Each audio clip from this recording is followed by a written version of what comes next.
Well, good morning, everyone. Don Cramer with Urban Nest Realty with the Cramer Group. Cheers to you this beautiful, sunny, and warm Thursday here in our humble little burg, as a good friend of mine likes to call it, Las Vegas, Nevada. Hey, we're here with another episode of Coffee with Cramer and Colleen. And boy, ladies and gentlemen, do we have a special guest. We have the man, the myth, the legend, the go-to source on restaurants here in the Valley, John Curtas. John, welcome. Hello, everybody. Hello, Don and Colleen, wherever she is. Wherever she is. Colleen sends her best. She's actually out with a client, as I was mentioning. She's actually making money. She's actually making money while you're having fun. Yeah, I'm kind of the front guy. You know, I'm kind of like Jim Marsh. Yeah, you're what? I'm like Jim Marsh. You know how Jim, just for 40 years, just stands in front of the camera? Yeah. I think sometimes, I'm going to have Colleen come by and just kind of make fun of me later on in life. So, John, cheers to you. Welcome to today's show. Okay, what are you drinking? Welcome to everybody. Happy June the 4th, and welcome back to Nevada. Las Vegas comes back, reopens. Yes. Exactly. Las Vegas reopens. And so, John, you know, I'm trying to figure out whether it was the pandemic, the murder hornets, the earthquake, or Sharknado. You know, we did some shows. Yeah. We were standing out in front. You took on the name, the AKA the curbside curmudgeon. I certainly was. And you know, I don't dine curbside, but I've kept the curmudgeon moniker for sure. And you've kept the spirits. You've kept notice on the Las Vegas restaurant scene, because we talk about employment. We talk about the fabric of society. You were out there still cheerleading, and sometimes even with the detractors, you were still shining a light on such a great community. Well, that's where my sympathies lie with. I'm sorry I'm not more sympathetic to those people who were so afraid of the COVID virus. My sympathies lay more with the victims of the businesses and the employees and the owners and the small businesses and the waiters and the barbacks and the busboys and everybody who's out of work, whether in the restaurant business or not. That's where my sympathies were, and that's why I've tried to support them. I still want to support them because they're the people that were really hurt by this, and they're the ones who's I've got my fingers crossed are going to be able to rally if Vegas comes back and maybe have a semblance of the same life that they had 5-6 months ago. Absolutely. Well, that's terrific. And we want to talk a little bit with John. We want to speak with John a little bit about what's going on. You know, now kind of we're into phase 2 now, and continuing to move forward. The other item, crackly sounds here. Is that from you or me? I don't know if it's from. Sounded perfect, but now it started crackling. I think that might be from you. All right. Oh gosh. Okay. I don't. Should I get closer to the mic? No one wants to hear me being any louder than I already am. All right. Let's try. Let's keep it going. Let's see what happens. Okay. Yeah, I think with your a little closer to the mic, I think it's a little more stable. All right. Very good. Let's stay. Okay. Let's stay right there. I hate. So if anyone's got any, shot, they will. I'll lean in too. Yeah. So John, if anyone has any questions for John about restaurants, any news or information, want to shout out, let's go ahead and do that. Don, I don't know what the problem is. Our sound was perfect, and now it's man. Yeah, it's got. Oh, sorry. All right, let's keep it going and see what happens. Okay. Yeah, looks like the could be the internet connection too. Yeah. Do you think you can connect through this link on your laptop? Maybe I'll try something different here. Okay. All right. Okay, let's go. All right, Tom. Okay, let's go. So, John, where are we at with restaurants? I mean, a lot of them have already started reopening. Well, where we're at with a lot of restaurants reopening is this. We have, that just did it. You know what I just did? What's that? I turned off the internet on my computer, Okay. and it seems there's some things up. Okay, fine.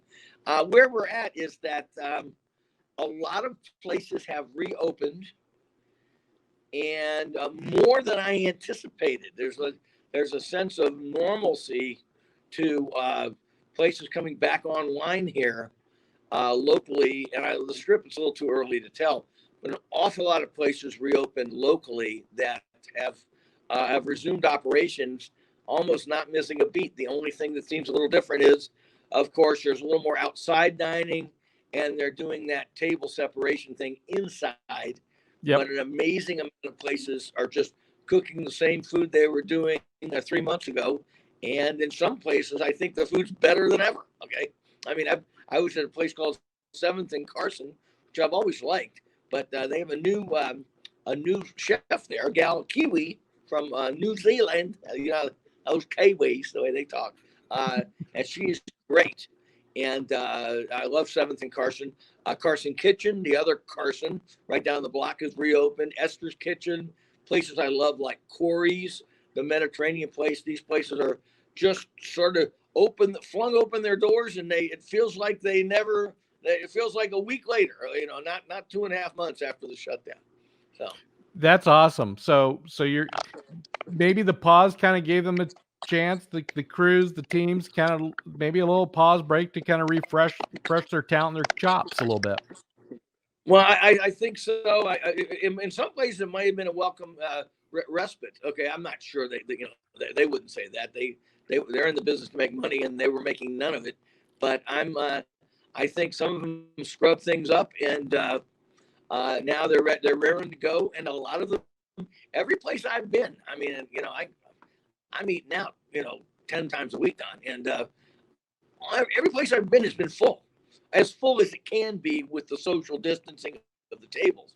I mean, I haven't been to one place where I walked in and I went, "Oh, it's so sad here. They've only got 3 customers in the joint." Okay, so I'm very encouraged by that. I think there's a lot of pent up demand, and these places that I've always been big fans of, I think have come roaring back, and that's so you should eat out and eat out often, everyone.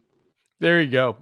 I think there's going to be a lot of that here after dining at home for a while. I think there's only so much top ramen we can have out of our pantry. Yeah, top ramen is one thing, and before I want to get completely honest about this whole takeout food stuff. I mean, I realized the restaurants had to do it to stay alive, to make money, but it's just got to end. Okay, the restaurant food is not meant to take home. It doesn't taste good once you get it home. There's very, very few foods in the world that are designed to sit around for 20 or 30 minutes and taste as good as they do, at home as they were when they came out of the kitchen. Bad pizza, cheap fast food pizza probably doesn't suffer. Maybe barbecue ribs. We've talked about this before, but all this takeout food, these millennials are like, I'm just going to take it home. And screw that. Go eat the restaurant. That's, get the food the way it's supposed to taste, the way it tastes best. Yes. Takeout food is for McDonald's. Absolutely. And, to that point, John, one of the things, I don't know what it is, but growing up as a kid, you would get something to go, let's say burger and fries. I order burger and fries from a restaurant. Next thing you know, you have steamed fries at home. Oh, French fries are terrible at home. I mean, a decent burger will last for 15 or 20 minutes. Right. It's well done. In-N-Out burger doesn't suffer from picking it up and driving home and eating it, but fries are terrible. Most pizzas, good pizzas, Set the Bello pizza, Evil Pie pizza, Good Pie pizza, the better pizzeria, it's made to be eaten when it hits the table. Pasta, absolutely, as Luciano Pavarotti once said, pasta waits for no man. Pasta is meant to be eaten like within a minute of it hitting the table in front of you. Anybody who thinks that they can walk away from it for 20 minutes and it loses a lot. So this whole takeout food stuff's got to end. I'm glad the restaurants did it to survive, but I hope it sort of dies a nice quick death and everybody starts enjoying the food the way it's meant to be enjoyed. Absolutely fantastic. Yeah, I completely agree. John, who's tuning in, asks this question of you. What is the biggest change you would like to see in the local dining scene going forward? That's a heck of a question. That's a really good question. The biggest change I would like to see is that, well, it's kind of an odd, I mean, it's a great question, but I mean, I guess if you're talking about food or the types of restaurants, I'd obviously, since I'm such a fan of the restaurant, I'd like to see the local restaurant scene become bigger. I'd like to see more people turning their backs on franchise food, all these terrible chain restaurants that populate every corner of our town, and start going to local chefs. I'd like to see more young chefs being given a chance to inhabit small spaces in places like downtown and maybe strip malls in various areas, and people flock to those spaces instead of going to Buca di Beppo or a Maggiano's or a Cheesecake Factory. People searching out, the chef who maybe is working in 1,500 square feet or 1,000 square feet, putting out really, really good food that's handcrafted and that you can taste the love behind it. I'd love to see that. I'd like to see, less gastro pubs and more focused food. I'm tired. This is a foodie complaint. I don't expect a lot of people to have this, but I'm a little tired of these sort of esoteric gastropubs that are trying to do, there's a pasta on the menu and fish, and there's cool sandwiches, and they're doing this, and they have flatbreads and pizzas. I mean, they're trying to mix so many metaphors. I'd like to see more focused food and I think that would get people into restaurants. I love, and I'd also like to see better Mexican restaurants in this town. So that's a big thing. I think we are chock full of Mexican mediocrity, and I'd like to see somebody in the neighborhood, some chef, decide to do good, solid Mexican food, not mediocre Mexican, not the same old, same old. Somehow Right. combine the passion of a great taco bar with the skills of a great chef. Absolutely. So to John's question, the biggest change is a big bevy of different great ideas. Yeah, exactly. And just more people appreciating local restaurants. Not all this, God, we are so hamstrung by these terrible, terrible chain restaurants. I mean, I don't get me started on downtown Summerlin and places like that. They're soulless places with these joints that are like one of 100 different places owned by some guy in Dallas, Texas. It's terrible. Okay, I'll You have stop no there. opinion on this matter. Oh God, I can't stand downtown Summerlin. I can't. I mean, it's like 93 restaurants and they're all terrible. Okay. Uh, and one day And I and, am and, and the so clientele, the worst thing, Don, is the clientele doesn't expect any more. They go to these places. I'm not going to call out a few of them, but they just go, well, this is great. Well, let's go to this place. I'm like, oh my God. They just love that race to the bottom, that predictable franchise chain link kind of food that Americans just flock to rather than something that's got some real love behind it. So, John, did you pop open any champagne when the bulldozers finally took down the claim jumper on Charleston and Rampart? I took some pictures, yes, and I quietly celebrated. But then I found out they're putting a Chick-fil-A there, so my celebration was short lived. Well, Yeah, there you go. yeah. So, John, number one, you've kind of been to a couple places. What place, either A, you've just recently been to, or a couple places, or you're looking forward to going to in the next little bit?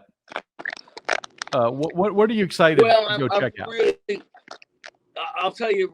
I mean, I've already mentioned the places I love downtown: Nestor's Kitchen, Carson Kitchen, Seventh and Carson. EAT just opened. Nat Young's place, the breakfast lunch place. Very excited about that. The Strip. I'm amazingly Bizarre Meat. I found out is open today. That was one I was sort of wondering about if they were going to reopen that at the Sahara Hotel. So yes, I'm very excited about that.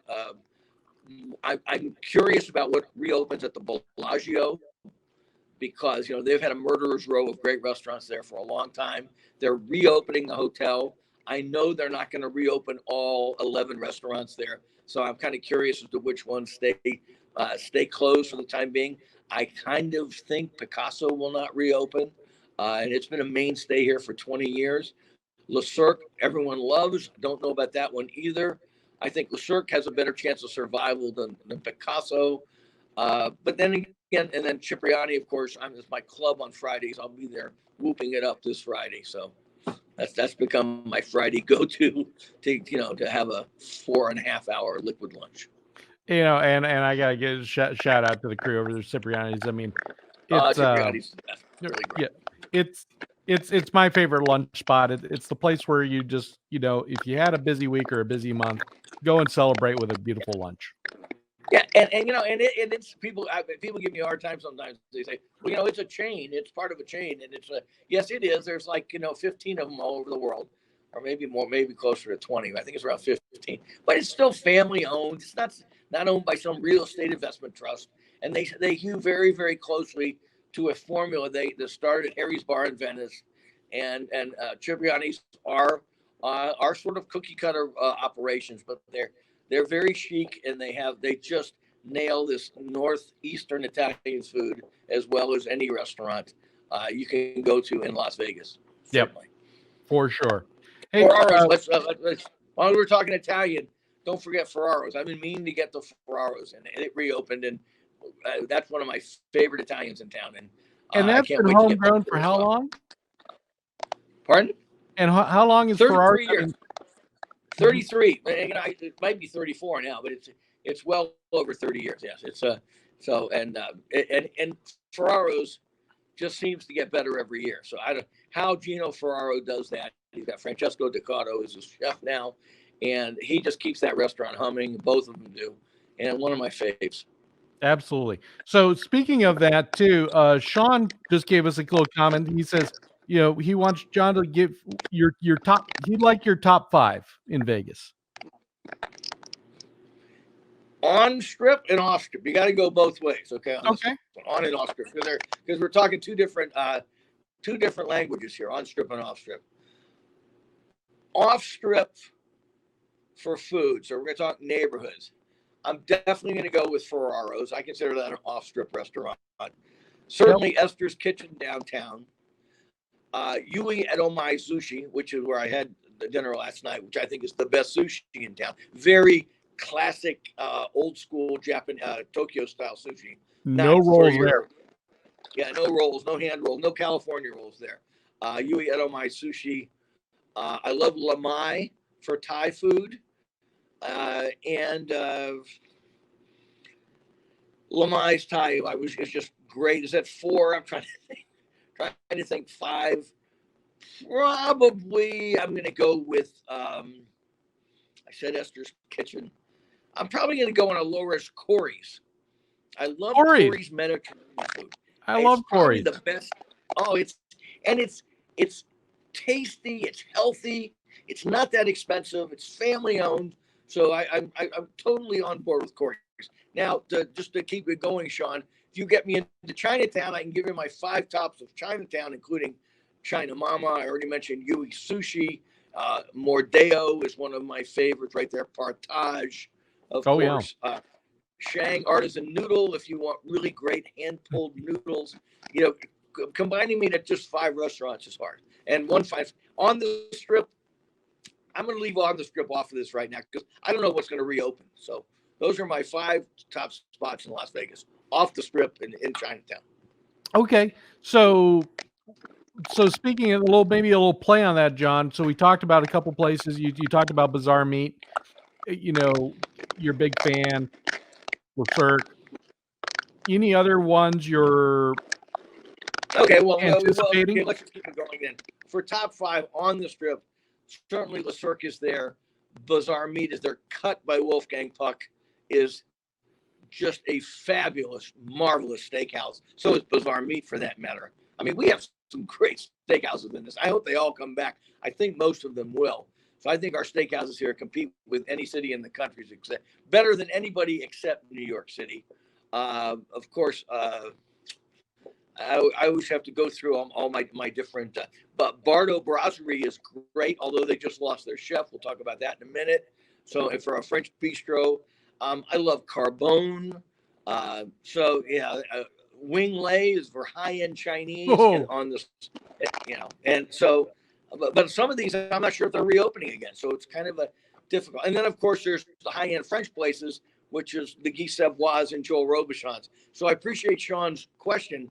But asking me, that's like asking a music critic, what's his 3 favorite songs? Okay. It's sort of like, yeah, it's more like, what are my 35 favorite songs? Absolutely. Exactly. You can break them into different bunches, and it just shows the depth of capability the Las Vegas Strip has in dining. We're as deep as any place in the world right here. And it's all within about a 3-mile radius of each other. That's the greatest thing about Las Vegas. You can eat so well here and never travel more than 5 miles in any direction. At Los Angeles, you got to travel 55 miles to get all the good food. Absolutely. No doubt. And John, we were touching base on about the chef at Bardot Brasserie going to Andiron. Yeah. And I know he's leaving to a downtown Summerlin restaurant. Yeah. The previous Andiron Steak and Sea is going to reopen as Andiron Steak, and with Josh Smith, and he's going to be there, and that's going to be a very interesting move that I'm going to watch very carefully. Yeah, because I don't know, it didn't make it as a steakhouse before. Again, and it was locally owned, and I love that, and I like Andiron a lot, but it has competition. I said there's got to be about 20 other restaurants right around it, and a lot of them are chains. A lot of them are these medium and lower end restaurants, and I just don't know how that's going to come roaring back. It's sort of a down economy, no matter who the chef is. And Josh Smith, believe me, is one of the best chefs in town. Right. He's kept Bardot Brasserie as one of the top restaurants now for years, and so they lured him away, and he's the man. But I'm just wondering if the market's going to support what they're going to do there. So we'll see. I hope it does, because I wish it was. It's a great location, and he's a great chef. Absolutely, it's a good location. From what I understand, they're kind of targeting a September plus or minus reopening time period. Yeah, I don't know. I mean, are they going to say it's going to be a steakhouse? Well, it already failed as a steakhouse once. Of course, the owners hate it when I say that. We didn't fail, but if they were making money, they wouldn't have closed it up. Right. And so I don't know. I mean, and he's a great chef, a great French chef. So maybe they can reboot it and promote it a certain way. And certainly that area, downtown Summerlin, needs a really good anchor restaurant instead of the Jings and the and the Shake Shacks and everything else that's out there, and the Grape Streets that are, So, John, here's a quick question, and we don't need to get to 5, but do you have 1 or 2 guilty pleasure restaurants? Oh gosh, you mean places I kind of sneak into and don't want anyone to see me? Yeah, pretty much. That's a great. You should have given me some warning on this one. Well, if I have guilty pleasure restaurants, I don't. The ones I like. I've gotten pretty, picky in my old age, and I don't know if I have anyone that I'm embarrassed to go to. I do like sometimes I like old-fashioned Chinese restaurants, Chinese American food that like you might get in a KJ's on Chinatown or one of the barbecue places there that are just kind of like holes in the wall, and it's just like egg foo young kind of things, right? Chicken chow mein. So yeah, those are foods that sometimes not highfalutin food, but I get a hankering for it because it's that Chinese American food I was raised on way back when, and so that's the type of food I look for. And you don't go to Wing Lei for something like that. You don't go to Mr. Chow. You go to that little joint. China Mama does great food, but it also does some old classics like that, which I love. Yeah, yeah, and I'm with you too. I mean, as much as we would love a beautiful Peking duck at Wing Lei, a Yeah. little egg foo young or just some. Well, I'll tell you. Okay, I did guilty. That okay, because everybody thinks David Chang and I hate each other, which is not true. But I think he hates me, but I don't really hate him. I love his cheeseburger restaurant that opened there, right across from Major Domo. It opened just a few months ago, like in January, I think. I thought it had one of the greatest cheeseburgers I have ever tasted there. Okay, it's Really? like sliders. They're like gourmet sliders. They're trying to be like a White Castle with really, really good ingredients. His cheeseburgers blew me away. Okay. So, and I hope it reopens because I'm going to be there day one for a David Chang cheeseburger. So there you go. Okay. Good. Well, that's good to know. And I'm probably going to be right there with you in line. Okay. So, all right, this is great. John, there's a couple of places we probably got to say parting shots to because it looks like the Palms is not going to be reopening. Yeah, Vetri. Again, they don't like it when I say it out loud, but I think Vetri is history.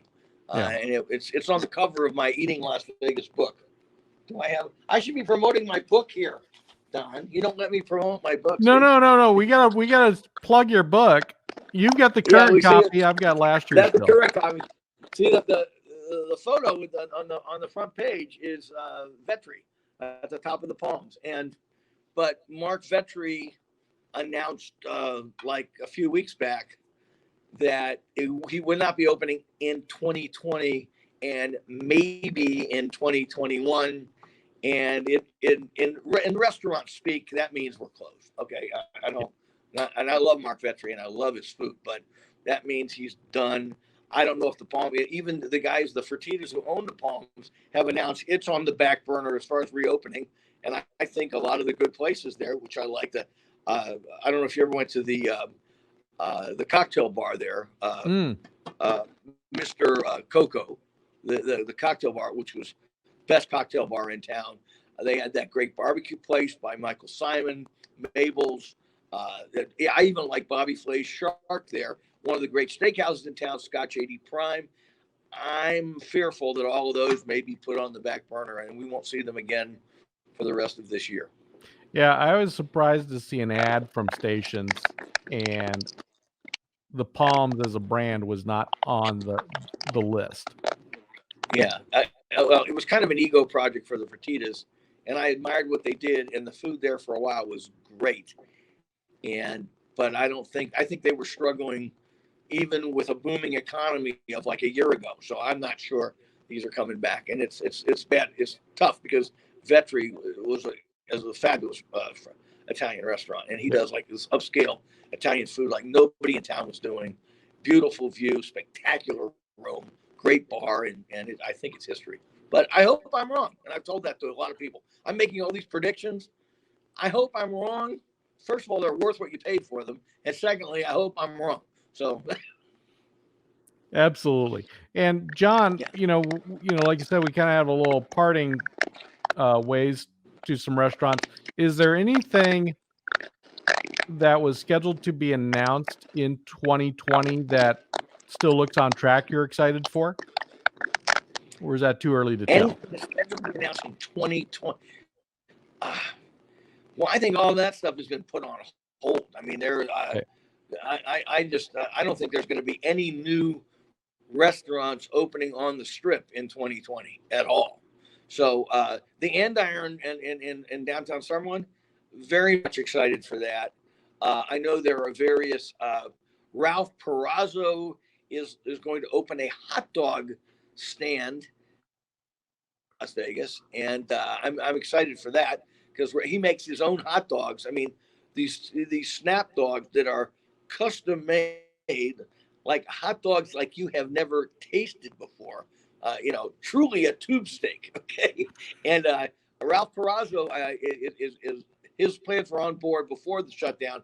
I know he's going to go forward with it. I think it's going to be more like a hot dog cart, but I can't wait for that to open in downtown. And of course, Johnny C's Diner, which opened during the pandemic, is Johnny Church is one place that you and I need to get to, because I've heard great things about it, but I still haven't gone yet. I've seen pics. You and I, we need to make a trek over there. We need to do a live and go check that out. Absolutely, Don. We do. So, well, John, this is awesome. Hey, we talked for a half hour, Don Cramer. How about that? Absolutely. And you know what? Again, I've found my 2019 edition, but it is the shameless plug, ladies and gentlemen. You know, folks, some of it's out of date now, but you know, you can still use it. Yep. And I need the $12.95. So thank you. And you can get it on Amazon. Is that correct? Yeah. You can get it on Amazon. Amazon.com, Eating Las Vegas 2020. That's it. Yep. So get this book, because it's got great picks. You know, food picks are, you know, that's where John's alley. Check out his Instagram page. You know, there's all kinds of places. You know, John's went to these places. He's talked to the chefs. He eats for everywhere. us, ladies and gentlemen. The show.